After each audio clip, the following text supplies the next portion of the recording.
Hello મિત્રો, આજે આપણે ધોરણ 5 સ્વાધ્યાય પોથી ભાગ 2 અને વિષય હિન્દી એકમ 4 સોચ અપની અપની આ એકમનું આજે આપણે સ્વાધ્યાય પોથીનું સંપૂર્ણ સોલ્યુશન જોવાના છીએ।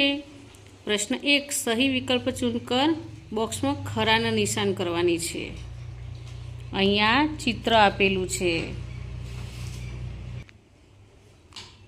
હવે આગળના પેજ પર જે ચિત્ર આપેલું હતું એના પરથી આ વિકલ્પ આપ્યા છે। જો સાચો વિકલ્પ હોય તો ખરાની નિશાની કરવાની છે। તો પહેલો વિકલ્પ આ બીજો વિકલ્પ આ ત્રીજો આ ચોથો વિકલ્પ આ પાંચમો હવે આ છઠ્ઠો વિકલ્પ। હવે प्रश्न 2, अपनी पाठशाला के बारे में 10-12 वाक्य लिखिए।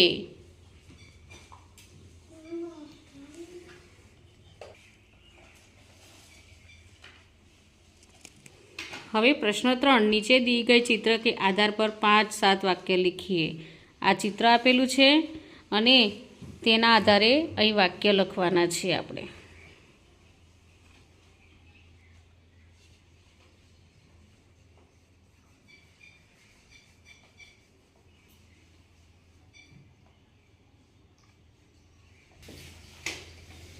અહીં પ્રશ્ન 4, અહીં વાર્તાના ચિત્રો આપેલા છે।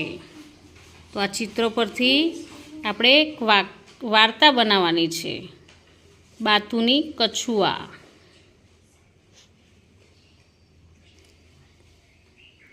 અહીં વિકલ્પ આપ્યા છે તે વિકલ્પ આપણે આ ખાલી જગ્યામાં લખવાના છે। સહી વિકલ્પ ચૂનકર બાતુની કછુઆ કહાની લીખીએ।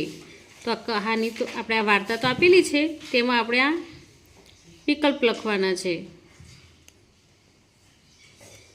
અહીં પ્રશ્ન 5, यहाँ पर बगीचे पेड़ पौधे बादल बारिश आदि का प्राकृतिक चित्र बनाइए। અહીં બાળકોએ જાતે કુદરતી સૌંદર્યનું ચિત્ર દોરવાનું છે। તો મિત્રો આ એકમનો વિડીયો તમને ગમે હોય તો લાઈક શેર અને સબસ્ક્રાઈબ ચોક્કસથી કરજો અને જેને જરૂર હોય તેને શેર પણ કરજો। બાય।